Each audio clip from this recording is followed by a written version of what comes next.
Welcome to World War II Chronicles, a weekly tribute to America's fighting men and women in commemoration of the Second World War.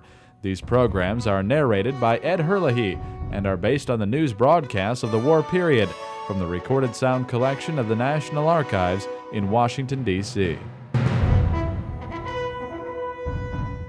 At dawn on August 1st, 1943, 179 B-24 Liberators thundered away from bases in North Africa and set course for a secret target across the Mediterranean. Operating in the Middle East, the 9th United States Air Force, commanded by Major General Lewis Brereton, prepares for one of the most daring raids of the war, a daylight bombing of the Ploiești oil fields in Nazi-controlled Romania. The bombers were to attack at low level, take the enemy defenses by surprise, and shatter a large part of Germany's war effort with one blow. You know this is a tough job. You also know it is worth doing.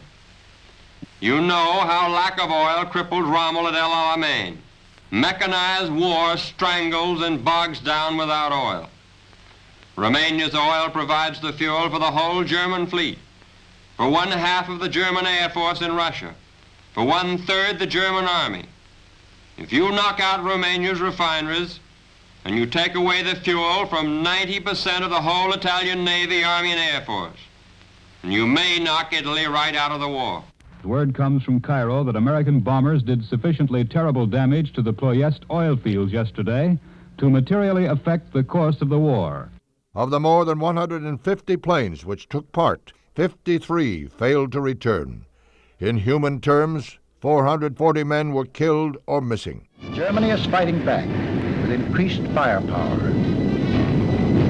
Anti-aircraft barrages fill the sky with steel and show a defensive strength hitherto unknown. The raid was a total disaster. The oil refineries, though badly hit, were soon in operation again. In fact, the refineries were never brought to a standstill. They were still producing oil when Russian armies rolled over them in August 1944. However, the raid did bring a halt to daylight bombing missions over southern Europe until the Americans could build fighter escorts to protect them.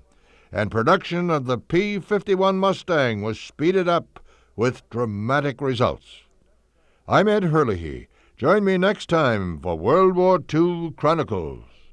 World War II Chronicles was produced by the American Veterans Center and Radio America in cooperation with the National Archives.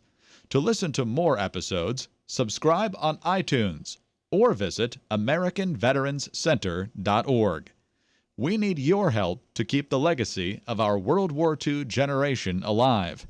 Visit AmericanVeteransCenter.org to make a donation to support World War II Chronicles and the ongoing work of the American Veterans Center.